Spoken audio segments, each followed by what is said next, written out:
So today 14.15 to 18. So 4 verses from the 14th chapter of the Gita, and even the last class was on the modes of material nature. Can anyone in layman's language help me with an answer? What is modes of material nature? Raise your hands. Anyone? What is modes? What is Gunas? Neelamji, would you like to answer? What is Gunas? Qualities. Anybody else will little bit elaborate? State of? State of? Who said state of mind? Yes. State of mind. Positive points. Who said material enjoyment? Nature of material enjoyment. Anybody else? What is modes of material nature?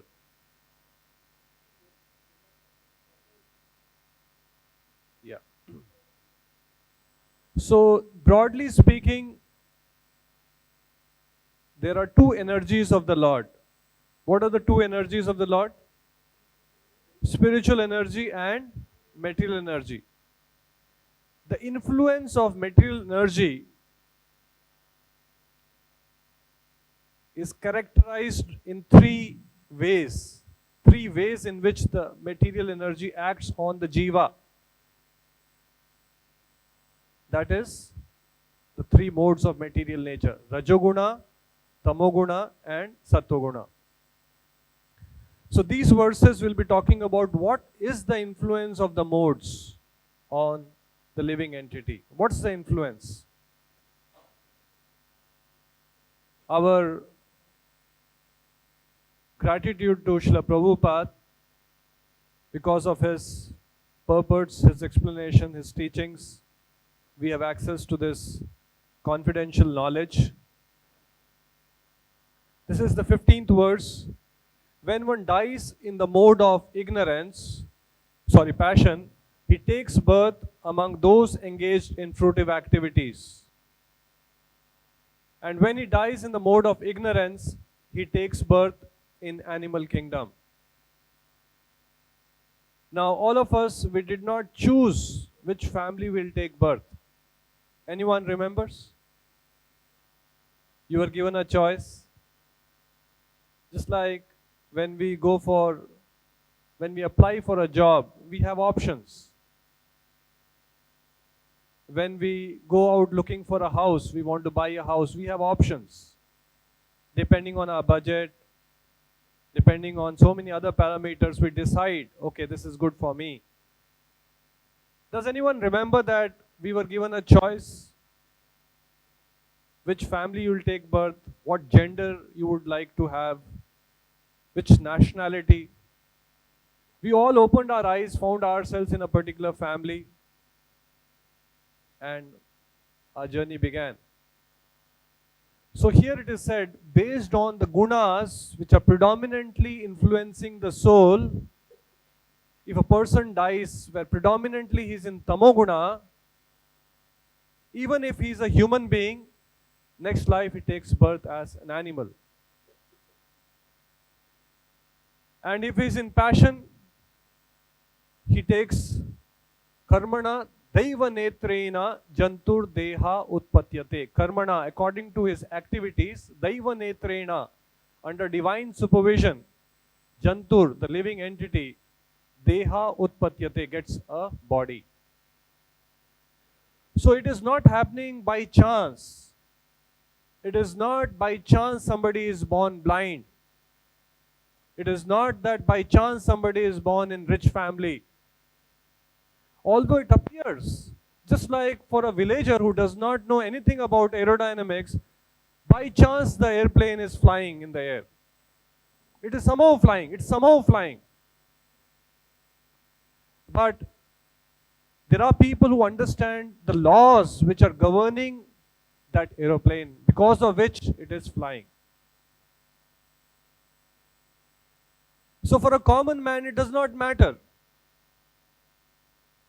But there are well-defined laws.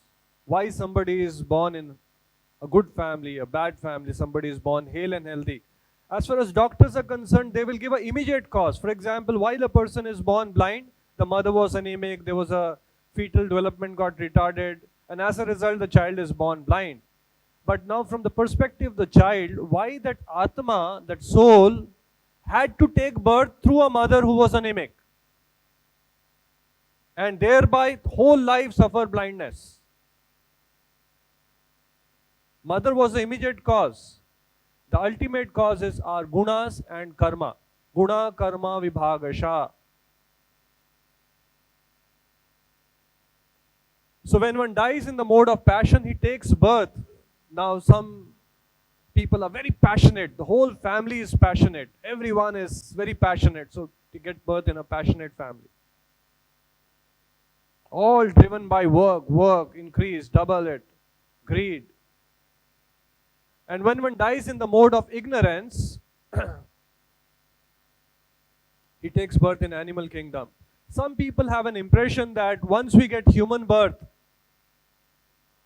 we are always going to get human birth. It is not a fact. Human life is like a junction. We can either go up or we can degrade. Degrade means animal species. Up means there are even higher life forms. And eventually go to the spiritual world.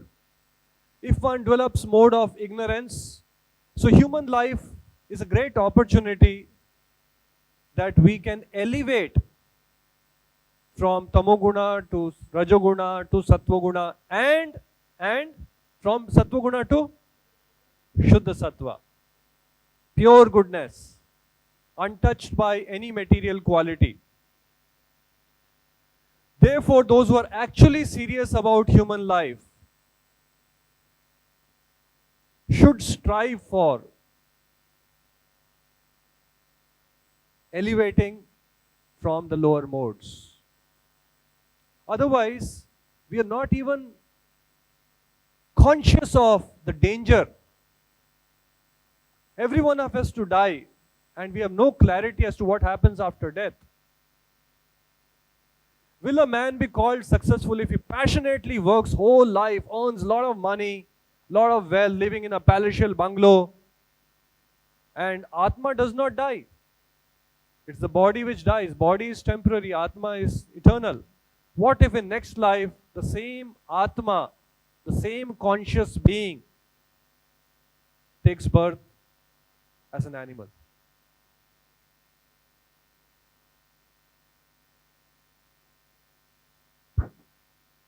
The example is given just like spark of fire. When the spark of fire falls on dry grass,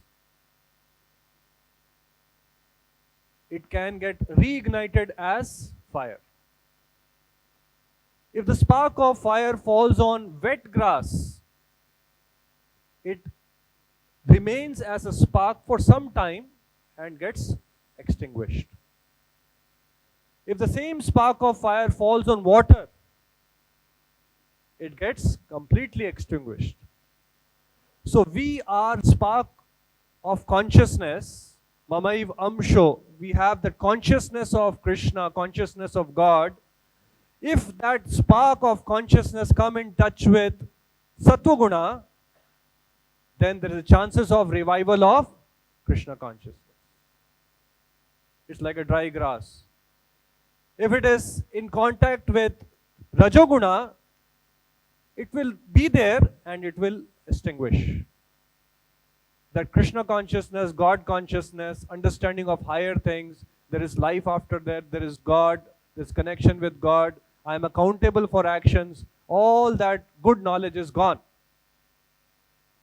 Eat, drink, be merry, enjoy life. Next life is a reality, but don't care. Who cares? And if it is tamoguna, if that spark falls on water, it's completely extinguished. So there are people where this Krishna consciousness is completely extinguished. They boldly say, there is no God. I don't care. Hell with God. So we have the three gunas. Sattva guna, a person in sattva guna has a consciousness that this life is temporary. I am not the body. I should not be so much blindly attached to things. That higher consciousness is there. In Rajoguna, a person lacks real knowledge. It's all driven by I want more, greed, lust, drives him, goads him to action. And Tamoguna, as I said, eat, drink, be merry, completely in ignorance. Goal of life is to enjoy life. Now there is, I'm sure you all have heard about caterpillars. They generally tend to follow a caterpillar which is placed in the front. So they did an experiment that when these caterpillars are placed in such a way, one in front of the other, and and then the last caterpillar or the first caterpillar was somehow put in a circle that it is behind the last one. And this experiment was done and found out that these caterpillars endlessly kept on moving in a circle. Although the food was placed right in the circle of the center of the circle, they kept on moving. Although they were hungry, in search of food, without realizing the food is right there, and they died. So here we have caterpillars, when placed in a circle, will continuously follow each other around until they die. And why are they moving? In search of food. So when we are in Rajoguna and Tamoguna, we are moving in search of what? Real happiness. And in search of real happiness, we'll keep on moving, although the real happiness is right there. And we'll die in search of real happiness. By acting in the mode of goodness, one becomes purified. Satyam, Saucham, all these qualities one has to cultivate. Being truthful, being honest, being clean.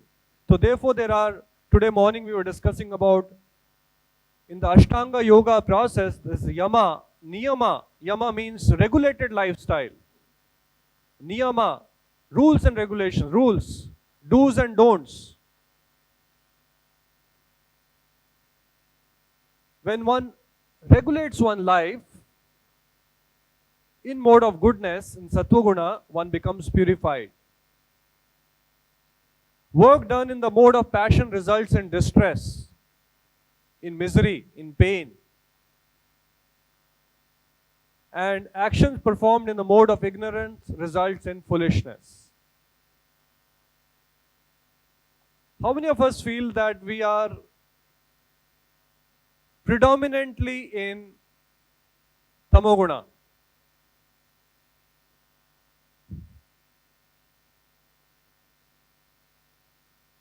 Some people are reluctant, some people raised hands. And okay, how many of us feel predominantly we are in Rajoguna? Okay. How many of us feel we are predominantly in Sattva-guna? How many of us feel we are predominantly in Shuddha Sattva? I didn't raise hands. I was just indicating that such pure souls should raise their hands.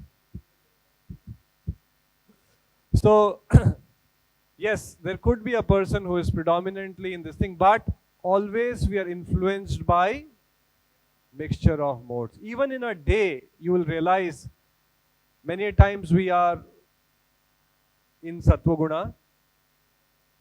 Early in the morning, yes, after we have woken up fresh, after a good night's sleep, we feel very fresh, we feel very calm, we feel very contented, we feel good. And then as day passes by, Rajoguna increases. And at times we are lazy, don't feel like doing anything, feel very cranky, feel very agitated, feel like sleeping more and more, very lazy. That is the influence of tamoguna. And Krishna in the Gita says these modes are battling among themselves. The modes influence us, and the influence, the way we act, the way we behave, attract the influence of the modes. So they all go in a circle. If we are in Rajoguna, you will like to eat rajasic food. And because you are eating very rajasic diet, it will invoke the influence of Rajoguna. Rich becomes richer, poor becomes poorer. If you are in Sattva-guna, your actions will be sattvic, you will eat sattvic diet. As a result, it will invoke more Sattva-guna. If you are in Tamo-guna, under the influence of Tamo-guna, your diet choices, your liking, your taste buds will demand tamasic ahar. And because you eat tamasic ahar, eat food which is in ignorance, it will invoke more of ignorance. So that's why spiritual consciousness involves regulating our lifestyle, eating the right kind of food. Krishna talks about what is food in the mode of ignorance, food in mode of passion, food in goodness. Sacrifice in mode of goodness, passion and ignorance. Work in the mode of ignorance, passion and ignorance.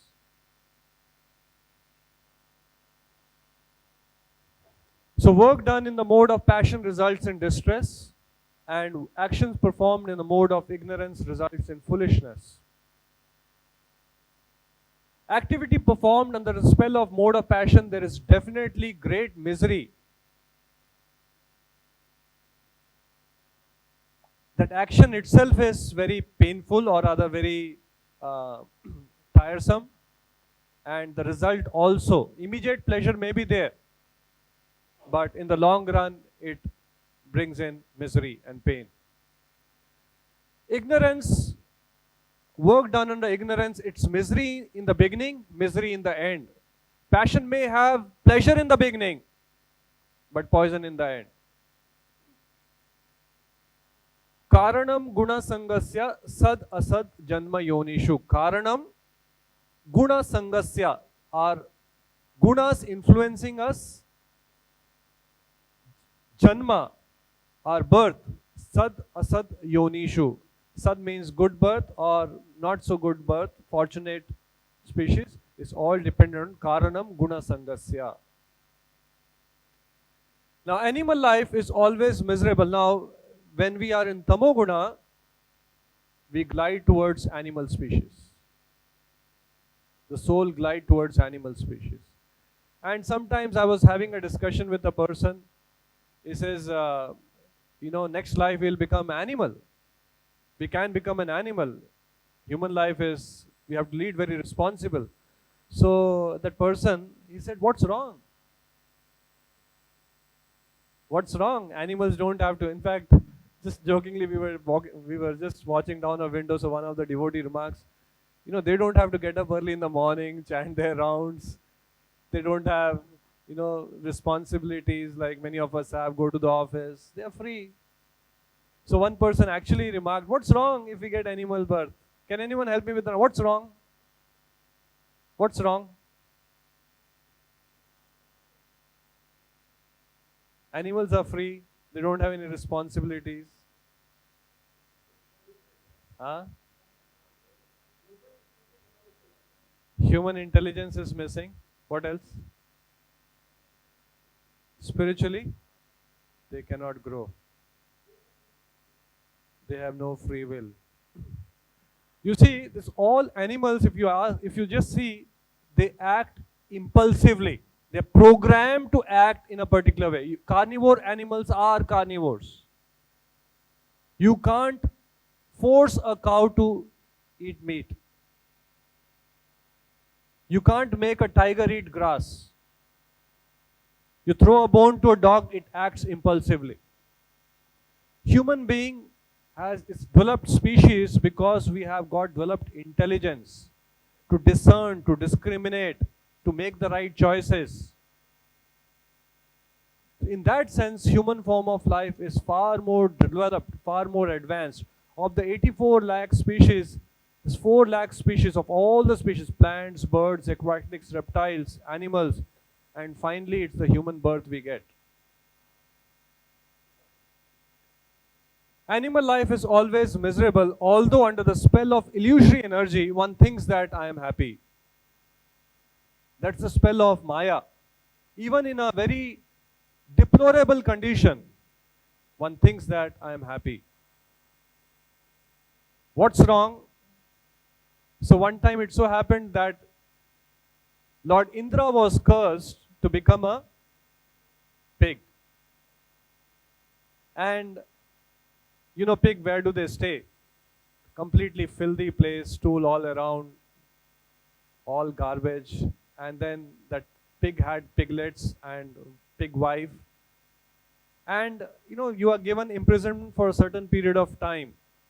Just like, you know, 8 years of imprisonment, 10 years. So the time came when his imprisonment got over and he was called back to heavenly planets.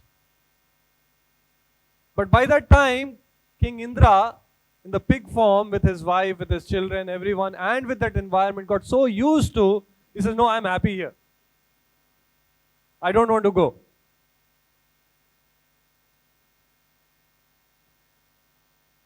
So, in tamoguna, in rajoguna, will not be able to understand things as they are. Our real knowledge, real intelligence is lost.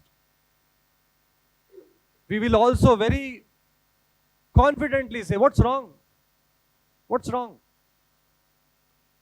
Every living creature is a son of Supreme Lord and it does not tolerate even an ant. So in tamoguna, our discrimination is lost. Our food choices go completely haywire. Just for our taste buds, we are ready to do anything, eat anything. So long as it's pleasing to, I don't care about what happens. Although I know that it involves cruelty, but I don't care. So here it is said that each of our action has a consequence. Every action has an equal and opposite reaction. This is called the law of karma. Even our food choices, the choices we make, have a reaction. And when we are engaged in such activities which are goaded by tamoguna and rajoguna, then we are preparing a ghastly life for ourselves. Indulgence in animal killing for the taste of tongue is the grossest kind of ignorance. That's why even in the commandments, 10 commandments, thou shalt not kill. That's a separate subject that, you know, in some religions, the so-called followers of the religion indulge in animal killing in the name of religion. We'll talk about that separately.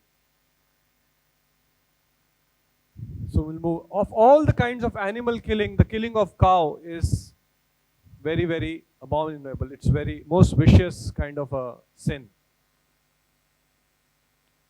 Why it is called vicious?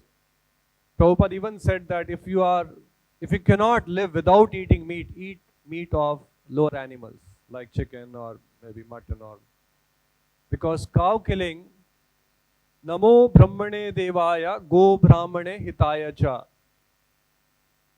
For Krishna, these two living entities are very, very important for an advanced progressive civilization. What are the two living entities?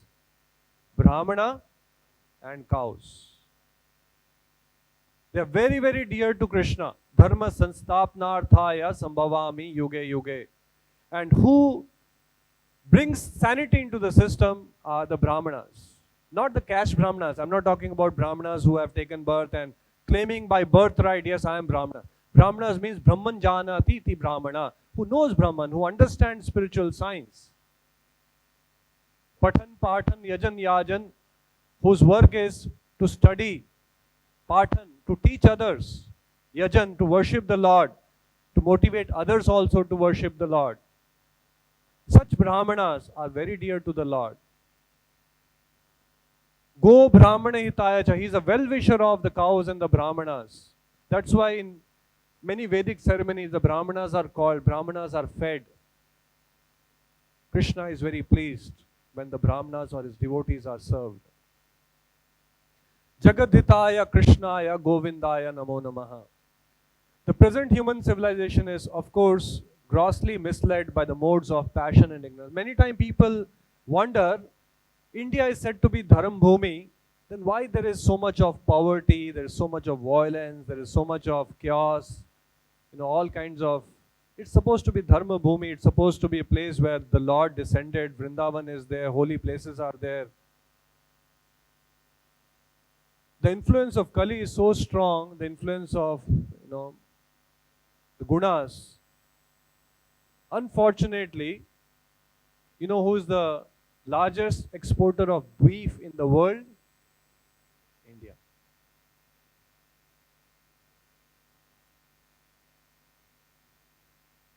So there will be a reaction. So it's a very dangerous age in that sense. We see a lot of calamities, natural calamities are on rise. And all kinds of, we saw that in New Zealand, somebody just walked into a mosque and shot people. Today, Sri Lanka, Colombo. So all this, when a person kills someone, the reaction is in the form of a person getting killed. And based on our consciousness, the modes we are dabbling in, we are preparing our next life. A person is very fond of eating flesh. Next life, he may get a body of a carnivore animal. He can very comfortably, very easily eat what he desires eating. Any questions? Anything like to clarify, ask based on what we discussed?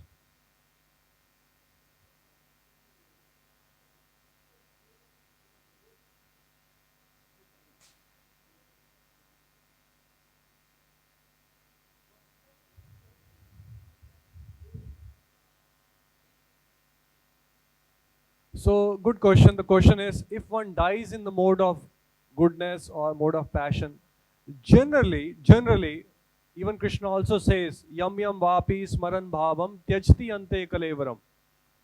Whatever your state of mind, whatever your consciousness is at the point of death, that state you will attain in next life. So this question was again asked in one of our previous discussion. What if a person is in sattva guna throughout his life, and at the point of death, he is in tamoguna?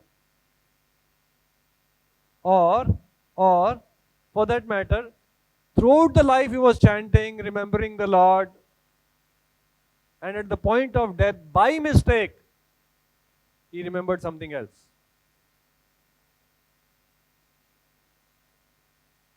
What dangerous is? It's a big gamble. Just like T20 match. You could be a good player, but that day you got out at duck 0. So what's the answer? A crude example is a person who has studied nicely throughout the year, attended his classes, done his homework, studied his notes properly, studied his book properly, has a good possibility of doing well in the 3 hours exam. And that exam, actually, we gauge a person's academic by his exam marks. We don't say how many hours you study. We don't say, were you regular in your school? We don't ask, what was your school attendance? We ask, what's your percentage in 10th? And he says 86%, we gauge, yes, he is quite brilliant person. The probability of he getting 86% is much higher if he was very good in his school throughout the academics. Flukes are always there, right? Someone cannot be completely lazy, don't go to college, don't study, don't make notes, nothing, and do very well in exam and get 100%. Very unlikely. And somebody who has studied very nicely throughout, attended all the classes, did nice preparation, studied the books, quite possible that he will do well in exams. Now this is a crude example, whereas in the case of we having a consciousness at the point of the death, one very crucial parameter is added. What is that? In this case, it is completely, it's a chance. You may be studying quite well, but you may not do well in exam. But in case of consciousness, in case of modes, there's a very, very crucial parameter which is involved in the equation. Can anyone help me with that? What is that crucial parameter? It is the Lord. Sarvasya chaham hridi sanivishto mata smritir jnanam aponam cha. From me comes knowledge, remembrance and forgetfulness. Next moment, what thought comes into your mind, actually we don't have full control. Today, you could have got a thought, let me sit back, relax in the house, watch an IPL match. But a thought came, no, let me go for the class. And you're here. You could have got a thought, no, a lot of work is pending, let me catch up with that. Maybe next Sunday I'll go. So, in terms of yam yam vapi smaran bhavam tyajti ante kalevaram, whatever state of mind, whatever consciousness at the point of death, a very important element, it is not just our thinking. The Lord is involved in that equation. If we have remembered the Lord throughout our life, the Lord will give us His remembrance. What if a devotee dies in an accident? Suddenly there's a blast, just like Rajiv Gandhi. He is there speaking, talking to people, over. No question of thinking. So Prabhupada was asked this question. He said, even if the devotee does not remember the Lord will remember the devotee for what he has done throughout his life. So in that sense, it's not a gamble.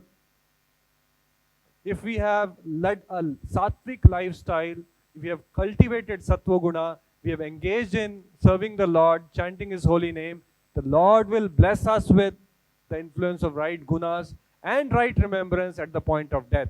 For that, human life is a preparation. How well you have lived your human life, the final test is, can anyone tell me what's the final test? Final exam we'll get. It all depends on that final exam. Anta Narayana Smriti.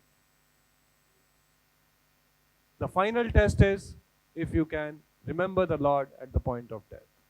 That is success in life. And if we have cultivated that, if we have struggled to remember the Lord while we are engaged in our worldly duties, the Lord will give us that remembrance. Is that clear? Through Krishna consciousness, society will develop the mode of goodness. Now, through these practices, chanting, observing the do's and don'ts, we gradually dismantle the influence of the lower modes and invoke goodness, and eventually move to Shuddha Sattva. When the mode of goodness is developed, people will see things as they are, will become more responsible, will not act recklessly, irresponsibly. I don't care. Actually, it's very dangerous. Sometimes the kids, when they are very young, very immature, they are very reckless in their behavior. Mother is saying, drink milk. No, I don't want to drink. Playing video games throughout the day.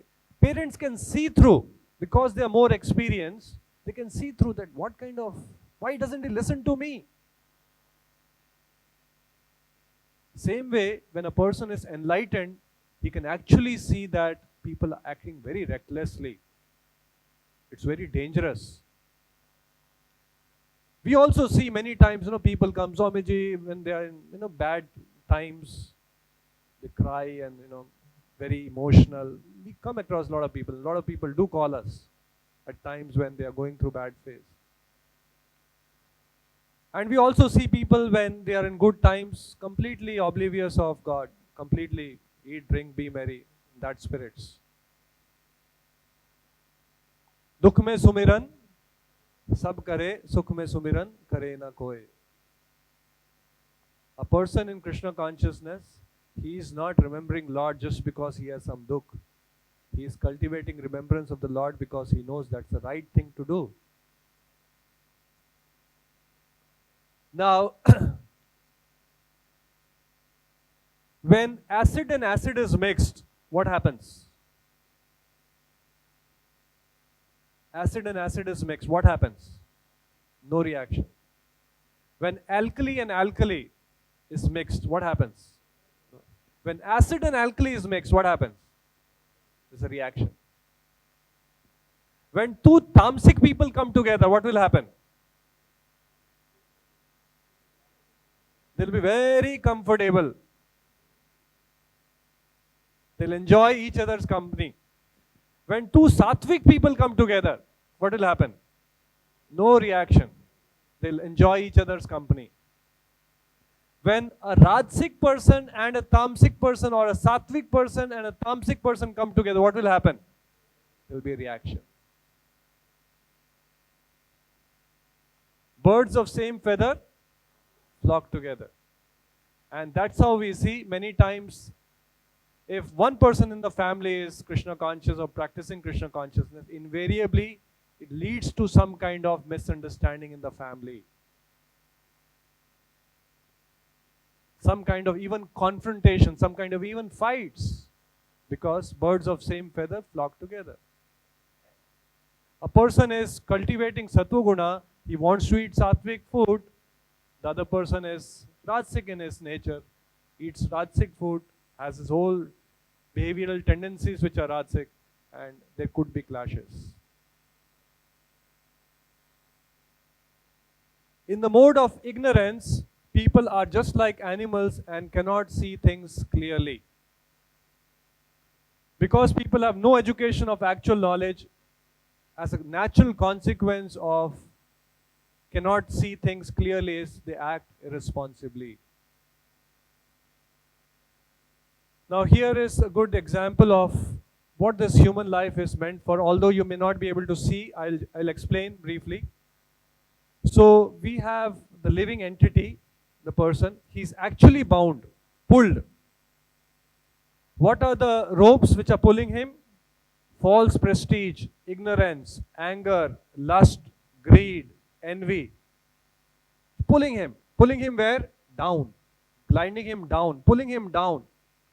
This is a natural force. Left to ourselves, you don't do anything, you don't do any chanting, you don't follow any principles, you'll be pulled down.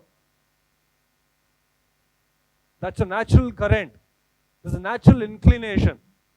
You leave your senses, you will naturally get pulled towards sense objects. So, anger, ignorance, false prestige, greed, lust, envy pulls a person down. And what is spirituality? Accepting spiritual master, study of Vedas, austerities, penances, purity, one moves up towards the Lord. Human life is like a junction. You can go down, you can go up. You make the wrong choices, you attract tamoguna and rajoguna, you go down. You attract sattva-guna, cultivate the right knowledge, satsang, association of saintly person, you go up. When in the mode of goodness, they become sober, in full of knowledge and can see things as they are. Then people will be happy and prosperous. So this is the, are we able to see in the back side? Acceptance of spiritual masters, study of Vedas, austerity, sense control, spiritual knowledge, and one moves ahead. This is progressive life. In mode of passion, people become greedy and their hankering for sense enjoyment has no limit. We all have heard this. Earth provides enough to satisfy man's need, but not enough for man's greed. So, symptom of Rajoguna is no satisfaction, no contentment. Always wanting more, wanting to do more and more. Even if one has enough money and adequate arrangement for sense gratification, there is neither happiness nor peace of mind. So we have people, try different things, do different things to be happy, to be satisfied, but it's always elusive. I remember this, I think I've shared with some of you. When I was in college, I was doing my engineering, especially exam days were quite stressful. 15 days period exams, semester exams. And when I would come home, I would make a lot of plans to enjoy, because it was a very stressful period. So, really enjoy. And what I would do, there was a refrigerator in the house and stocked with all kinds of Maggi and, cold drinks and soft drinks and all those, ice cream and all those things. Now I don't remember everything what was stocked there. And what was my definition of enjoyment? I'm giving you what I was thinking. My definition of enjoyment was, around say 11 o'clock, get up. And then moment you get up, what do? Eat. Eat everything which is very pleasing for your taste buds. And then what do you do next? Sleep. So, because that was the definition of, I will enjoy. Masti karunga. I will enjoy. What happens when you do that? Somebody has tried this? Just sleep, sleep and sleep, and then get up, eat, watch some television, again sleep. Have anyone tried that? What happens when you do that? What happens? Nirve? You seem to be saying yes, huh? Body starts paining. You become very lethargic. You are completely, you're not in good shape. Body starts paining. So even to enjoy life, it requires intelligence. Even if you have to materially enjoy, it requires intelligence.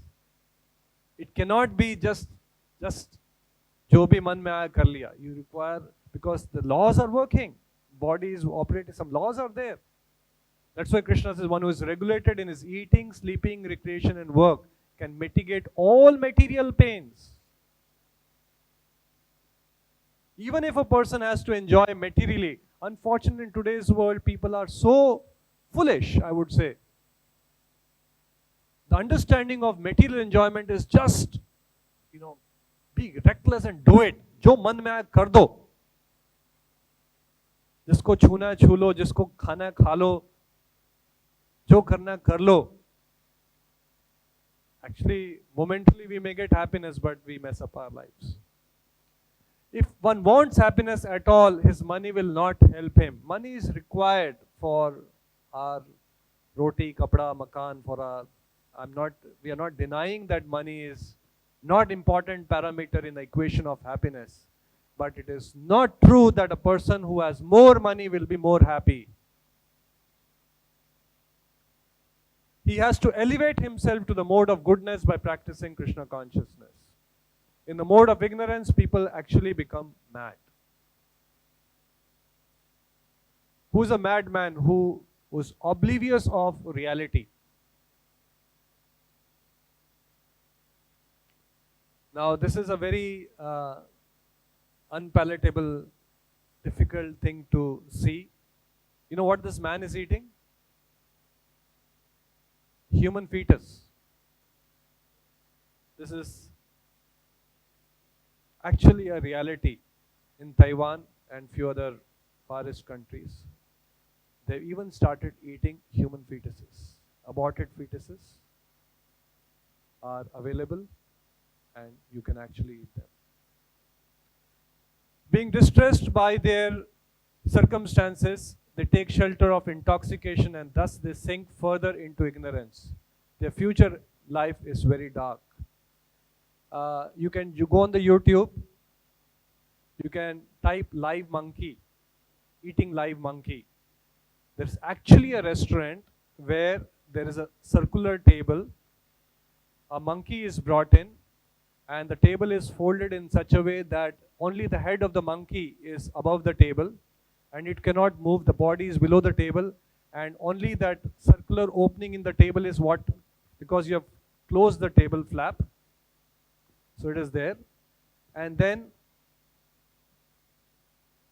this is not theory, this is actually which happens. So as part of your plate is brought, and in the plate along with all that cutlery, knife, forks, you also get a hammer.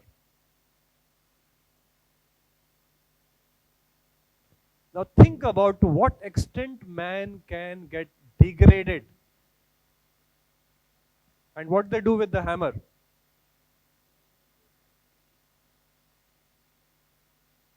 That monkey which cannot move, the head is protruding out of that hole on the table. Tuck, tuck, tuck. With that hammer, the skull ruptures. And the brain of that monkey is eaten live. You won't believe this, but this is there on the YouTube. To what extent the influence of modes, they are also human beings. To what extent the intelligence is lost. To what extent the power of discrimination is gone for a 6. A person will be even reluctant to kill an ant.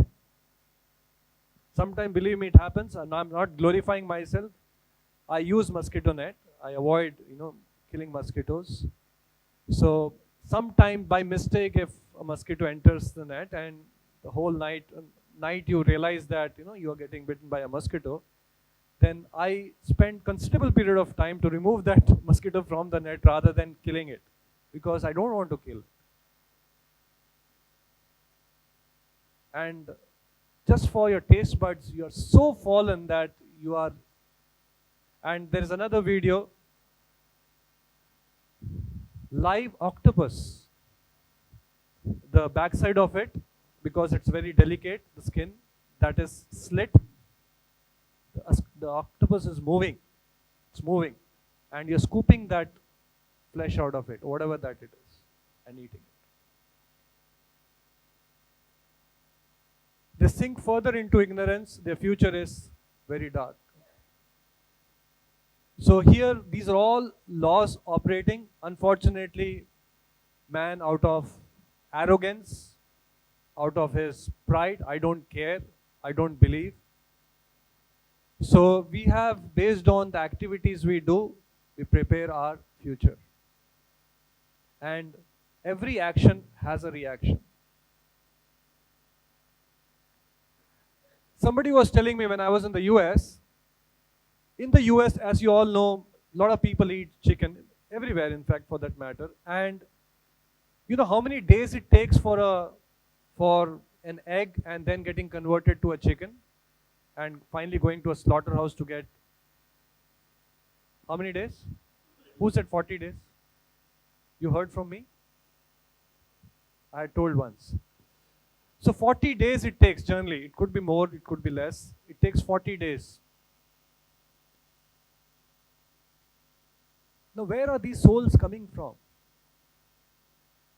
Lakhs and lakhs of chickens are getting slaughtered. Lakhs and lakhs of them. Where are these souls coming from? So one devotee was mentioning to me just that his take on this. A person in a lifetime would, let's say, eat 6,000 or 5,000 or 10,000 chickens.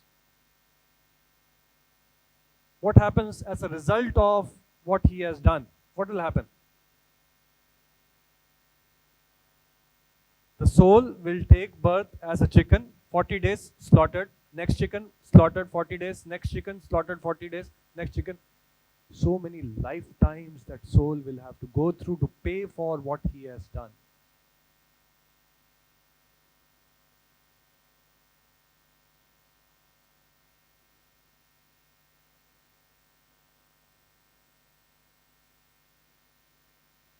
And unfortunately, in our present country, in India, more and more people are becoming non-veg. Parents are vegetarian, children have started eating non-veg. Because of all this westernization, we have, the television, we are enamored by the West. We are so fond of, all this, what you see, burgers, pizzas, all those things, fast food which has come from the West. And we take pride in eating those things because that's a natural, In fact, if you look back, Indian culture was very, very strong. We had very high esteem of what we were doing. Today, if someone wears a dhoti and moves around, he will be ridiculed. Somebody wears jeans pant with big holes, he will be admired that he is up to date. Yes or no? You go with a bead bag, you walk in Powai, some people will, क्या हो गया इसको? अभी तो ठीक था वो. One day you walk with a, cigarette in your hand. Ah, beautiful. And for the first time when we came about 2 years back, frankly speaking, I haven't seen women smoking. Once I remember having seen, but it was difficult for me to believe my eyes. But here it's so common. So common. And sometimes I little bit at a side, I just stand and watch. Is there some kind of reluctance, some kind of shyness, some kind of, maybe I should go in one side so nobody is watching. Sometimes you do some things which there's some element of what will people think, what will people say. There's an element of reluctance. You do it, but you go to the side so that not many people watch. There's no reluctance.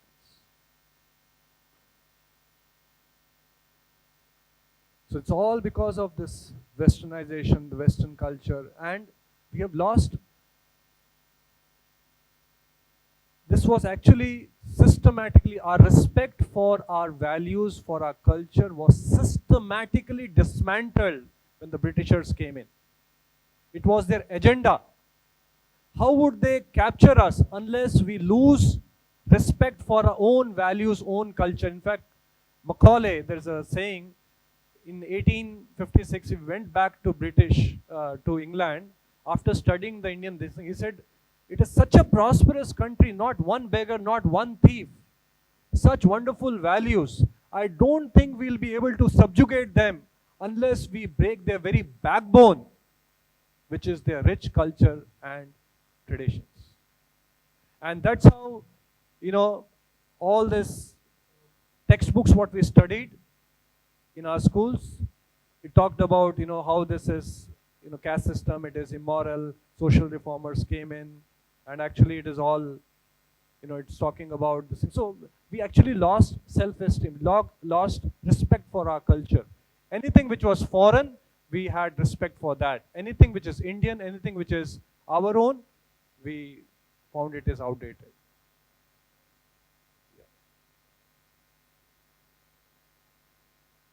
Those situated in the mode of goodness gradually go upwards to higher planets. Those in the mode of passion live on earthly planets. And those in the mode of ignorance go down to hellish world. Also, it's a fact that we all, in one sense, have a worldview based on what the science has taught. Not our mistake. That's how we have been taught. That's how our educational system is. Science has a worldview. As I've explained to you all earlier, worldview is based on what we have observed, what we have seen, what we have, the data we have at our disposal. But it is not the complete worldview.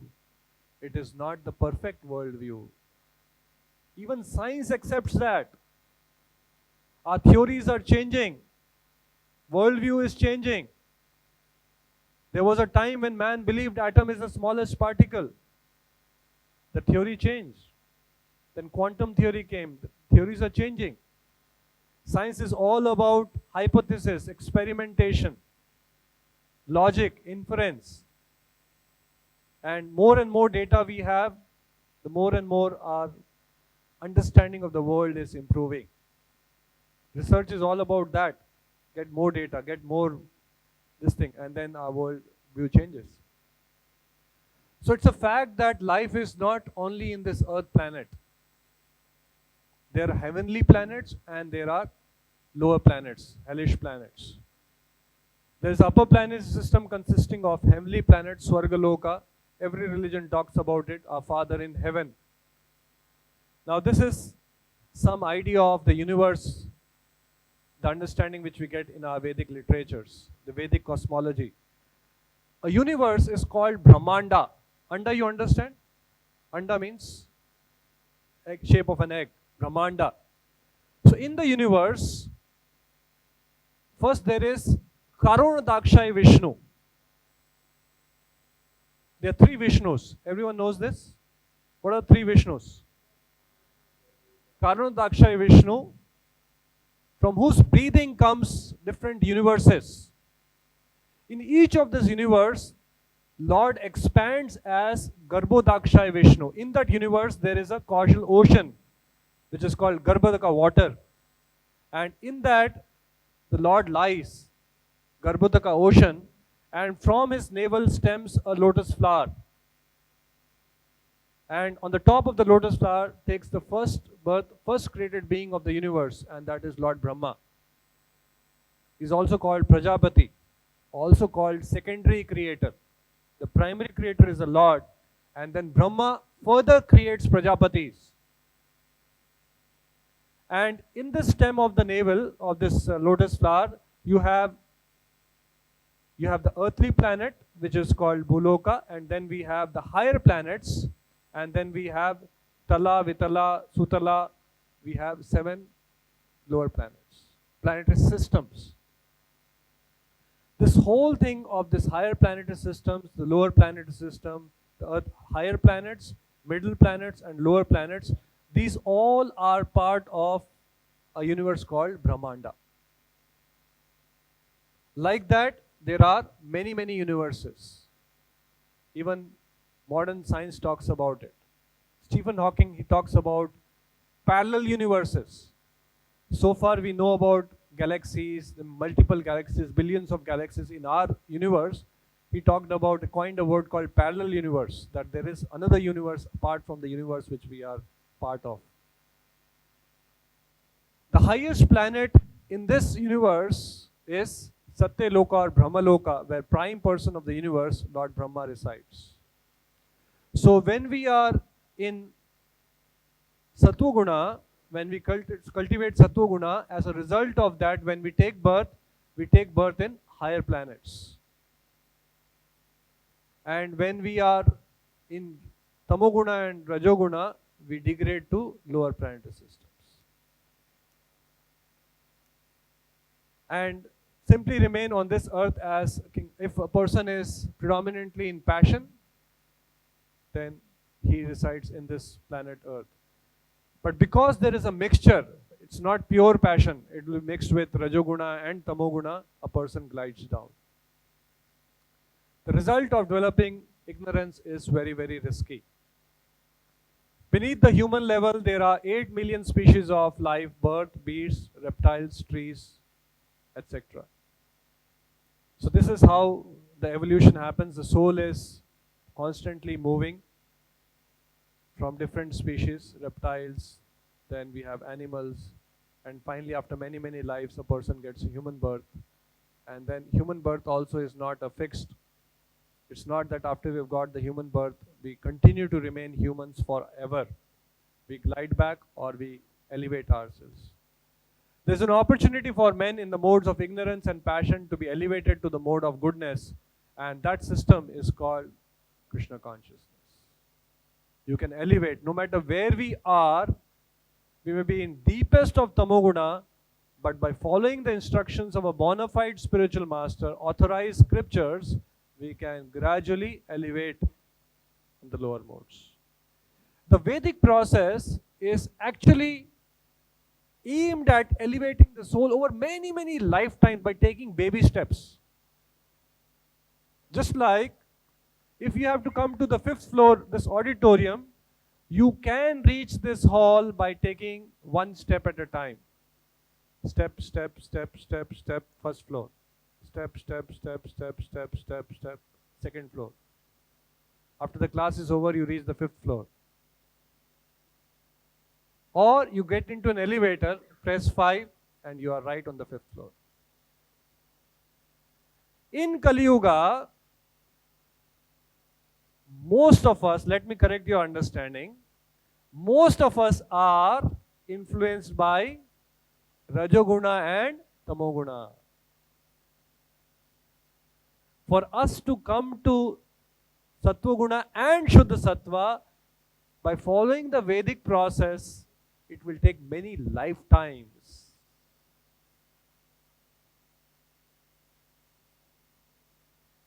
But the Lord, knowing that we are very fallen, Kali Yuga, it's a degraded age, Manda Sumanda Matayo, Manda Bhagya, we are very unfortunate. The Lord came as Chaitanya Mahaprabhu and gave us it's a Mahavadanyaya, most magnanimous incarnation of the Lord, without seeing our prior qualification, where we are, simply by chanting the names of the Lord, we can elevate. It's like an elevator. Just reflect back, 1 year back, 2 years back, or 6 months back, what our understanding was. Just by attending few classes, reading few books, chanting few times. Compared to eternity, compared to many, many lives what we have taken, this 2 years, 3 years is a small, insignificant time. Our consciousness has changed. Our value system has changed. Even if you have non-veg being cooked in the house, there will be element of distaste.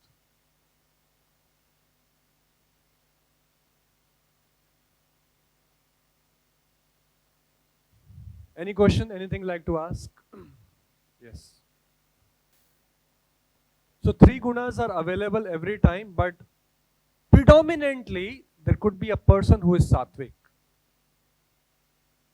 Predominantly a person could be rajasic. That means if we were to, just like CMYK, we talked about colors in printing. If you see something which is printed black, a black picture, dark picture, the percentage of black will be higher. You may see a yellowish picture, the percentage of black will be negligible. You remember that CMYK we talked about? Cyan, magenta, black and yellow.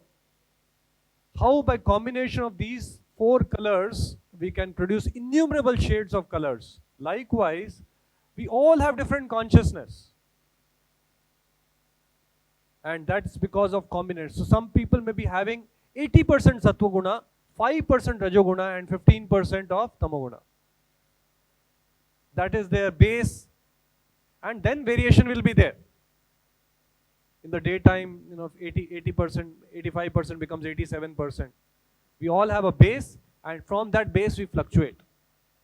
So purification means your base also changes. The real progressive life will be, we started off with, let's say, for example's sake, started our life with, let's say, 60% of Sattvaguna, 20% of Rajoguna and 20% of Tamoguna. And when we die, we are in a state of 85% Sattvaguna, 5% Rajoguna and 15% Tamoguna. Any other question? First thing, question is that some people who are great assassinators in the history, like for example, Hitler, Mussolini, or then who else? Khilji, Aurangzeb. He ransacked and destroyed many temples. And they appear to have died or got scot-free. First and foremost, we understand that this is a principle which even Newton figured out in the motion when it was lost. Every action has a reaction.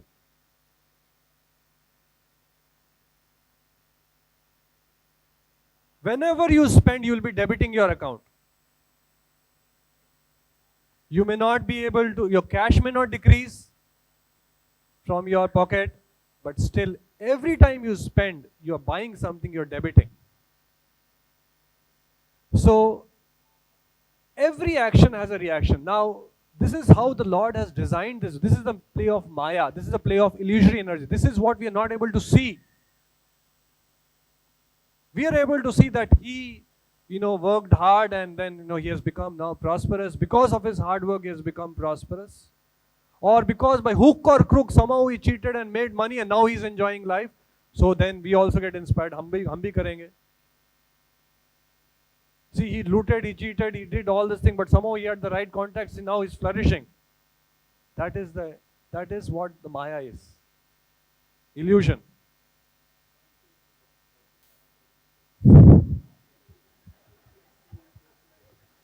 Why the system is there in plus. First you understand that why the system is there in first place, that every action does not have an immediate reaction. Why? Otherwise, where is that bewilderment? Where is that illusion? Where is that Maya?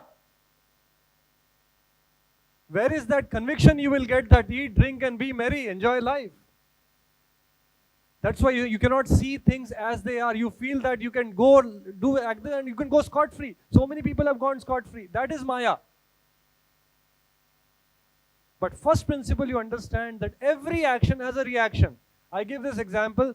Even in a mundane example, you throw a ball, the reaction is immediate. You sow a seed, the reaction is after 3 days, the sapling, it starts sprouting. A mother and father copulate, they have a reaction after 9 months. The baby is born.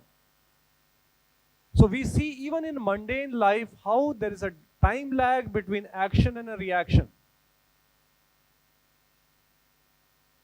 Every action has a reaction. It could be instantaneous, it could be after 1 hour, could be 1 day, could be 1 year, could be 1 lifetime, could be many lifetimes. Through Shastra Chakshu, we are able to see that. Through material vision, covered by tamoguna and rajoguna, you're not able to see that. And that's how people are bewildered. He by hook or crook make money and enjoy life, I will also do that. See how Lalu became such big politician and now he is able to bend the system and his whole family is so-called now enjoying. Okay, this is the way I will also like to live. So that's why the natural consequence of ignorance is irresponsible life. Where a person in knowledge realizes that I am accountable for my actions. I think this story I have shared 2 times. Pardon me, I am sharing the 3rd time because it's very striking. We went to Vrindavan. How many of us know this story? Okay, when I start saying, then some of you may raise hands. I was with one of the folk boys who had accompanied, and we were going to some temples, and we went to a temple which was completely or partially destroyed by Aurangzeb when they attacked Mathura and Vrindavan. Yeah. So then this boy asked me that how can the Lord tolerate, how can the Lord let go scot-free? He destroyed the temple. Lord's temple. Lord did not protect him, allowed himself to be ransacked. What will happen to him? Frankly speaking, I didn't have a right answer at that moment. I mean, it was heinous. A person coming and, ransacked the temple, destroyed the temple, broke the temple. And then from Vrindavan we went to, as you all know, the kings of Jaipur, they came to Vrindavan and many of the deities were shifted to Jaipur to protect them. Because the invaders were, ransacking and destroying the temples. That's how you have Govindji temple. The deity was there in Vrindavan. So, so I had no answer. And then we went to Jaipur. We had darshan in Govindji temple. How many of you have been to Govindji temple in Jaipur? So we had darshan in the Govindji temple, and then we came out, and then we were going to another place, another temple, and we had to pass through one underbridge. Above there's a railway track. From Govindji temple, if you come to Jantar Mantar, that one place, you have to pass through an under bridge. And there we saw something which till date it's difficult for me to forget. A lady completely, practically not having clothes on the body, whole body full of pus, lying on the footpath. 45-degree temperature, hot summer, Jaipur. Pus oozing out of the body, lying on the footpath, and whole body is full of flies. Now the question we were discussing, why did the Lord sanction this? Why the Lord is so cruel that He has allowed this person to suffer like this? What bad karma, what did this person do that she had to meet with this kind of a fate, that she's lying on a footpath completely uncared for, body is full of pus and flies all over the body? What did she do that she had to land in this kind of situation? Now, if you see in isolation, it is difficult for you to digest this. How can Lord be so cruel? If you see that in isolation, it is difficult for you to comprehend how can Lord allow this to happen. If you put this whole thing together and understand that soul is eternal, you can completely reconcile. Every action has a reaction, just a question of time. It could be in this life, it could be instantaneous, it could be in next life, it could be after 5 lifetimes, it could be after 100 lifetimes. Under the influence of Kala, these bijams, when we act, it's stored as a bija. It's all fructifying. Only through Shastra Chakshu, we are able to see. We don't see that, nobody has seen me, so I am free. No. Every action is, we are accountable for action. The Lord is watching, we'll get a reaction. Is that clear, Sunil? Unless we have that, now why people are bewildered, people are saying, seeing this lady, they said there is no God, there is no justice. Seeing that, people say there is no God. And people have come here to believe that there is no God. Fine, this is here. See this and believe what you want to believe. We have come here to enjoy independent of God, to believe that there is no God. Okay, here are proofs for you to believe. When you don't have the real knowledge, then you have right in front of us to believe God does not exist. Somebody came, ransacked the temple, God is just witnessing. Where is God? And God, you are saying He is so merciful, so magnanimous. Here, that poor lady was lying on the footpath. Hot summer sun, pus oozing out, all flies all on the body. Where is God? You piece together this whole information, you get the very concise understanding of what is law of karma.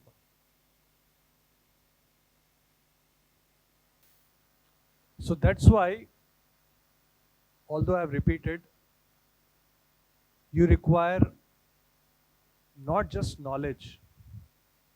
For example, if I have to open this slide mover and replace the battery, just that knowledge that I have to open the back flap and put the battery is not enough. I require some force for this to actually open. Am I right?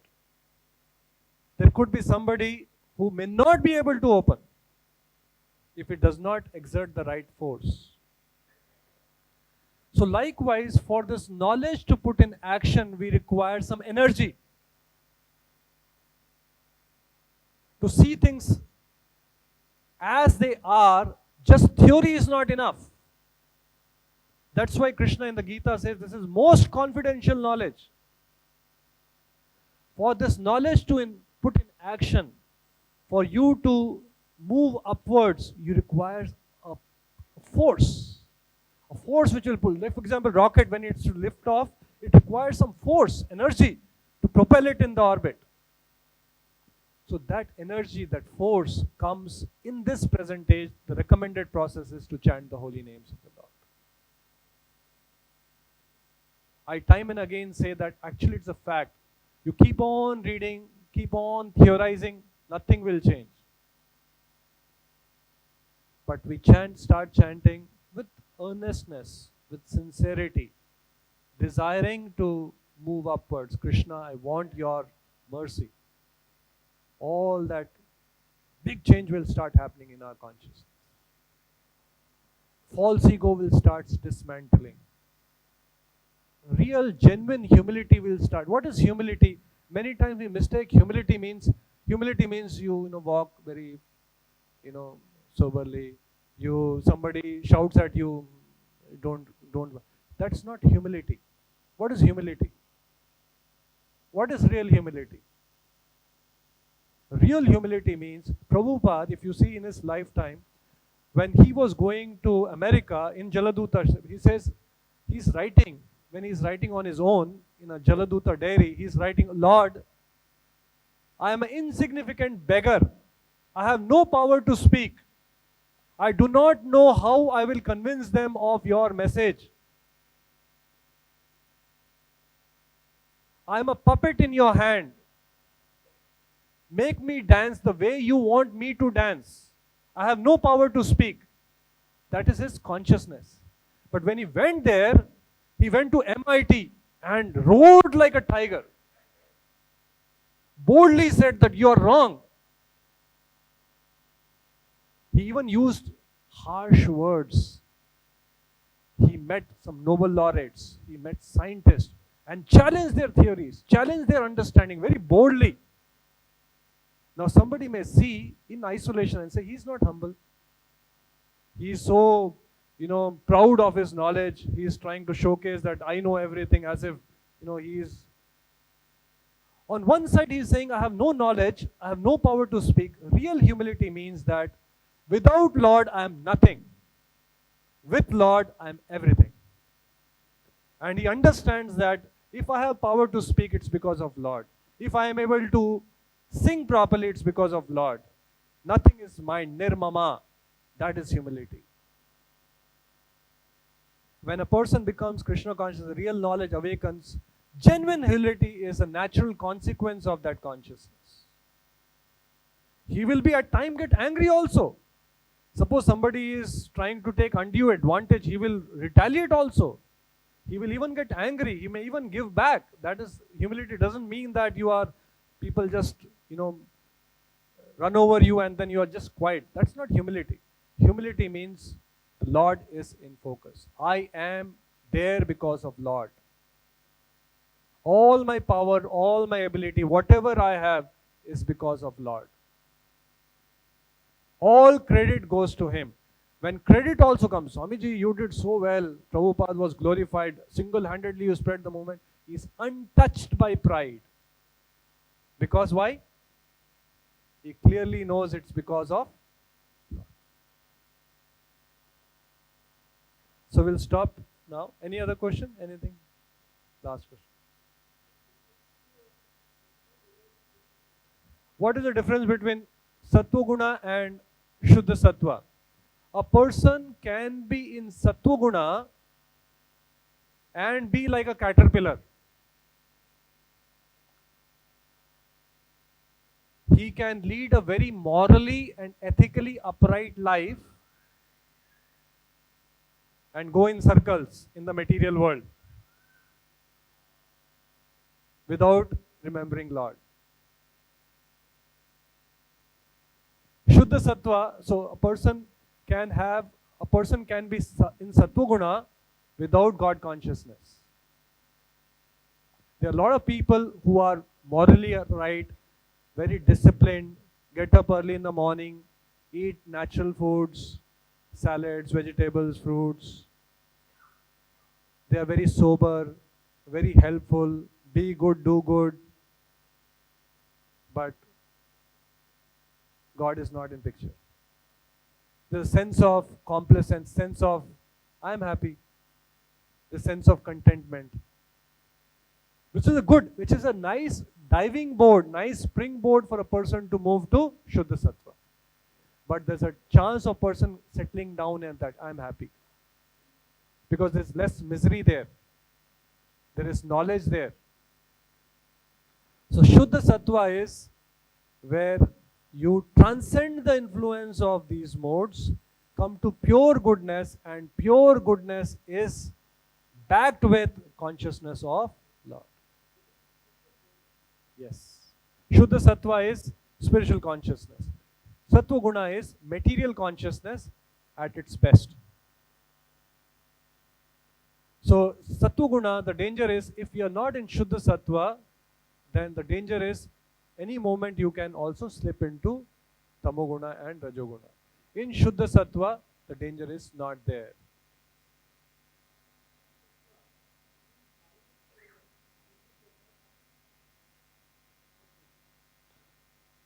Karmic binding in Shuddha Sattva, no doubt whatever karmas we have to burn them, or we have to face the consequences of it.